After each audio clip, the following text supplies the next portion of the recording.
boss。喂喂，咩事啊你？跑到索晒氣嘅？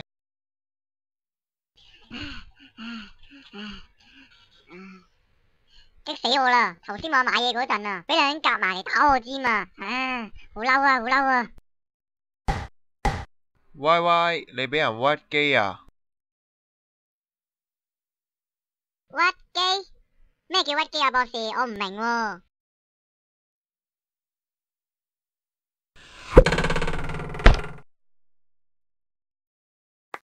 其實屈機嘅意思係咁樣嘅，喺好耐之前有間遊戲機中心入邊。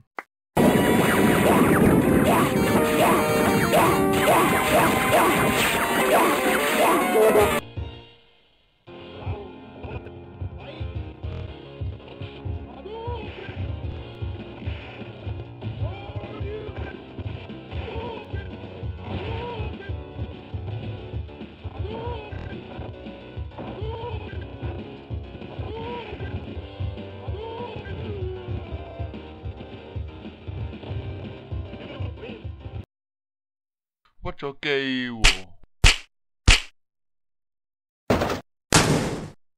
屈機係一個香港及周邊區域所用嘅遊戲機術語，較常出現於格鬥遊戲中，當中以街頭霸王及拳王系列最普遍看到。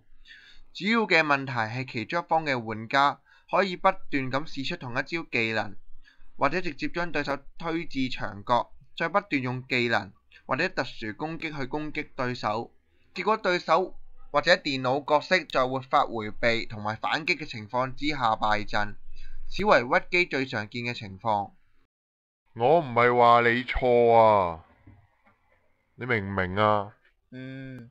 但係我覺得你咁樣講嘢，你冇啱過咯，你明唔明啊？屈咗機喎。後來呢個詞語漸漸咁融入咗香港嘅流行文化入邊，泛指任何使用建制上嘅漏洞而使事件得以達成嘅手段，都被統稱為屈機。廣義嘅屈機係指被強橫嘅方式硬逼，覺得無可反駁，無法還手。例如遇上明顯比自己強嘅對手或者形勢，毫無招架能力，只好無奈接受。例如，哇，你都好屈機喎，可以用作形容詞。好心你唔好屈機啦，可以用作動詞。屈機嘅另一個用法係喺比賽入邊以大比數擊敗對方，稱為屈佢機。除此之外，通常屈機呢個字都可以用嚟填補句子與句子之間嘅隙，或者掩飾自己比他人弱，都係最好不過㗎。講咗咁耐，我諗你都明白咩叫屈機啦，Y Y，你以後要好好使用啦。我明白啦，博士。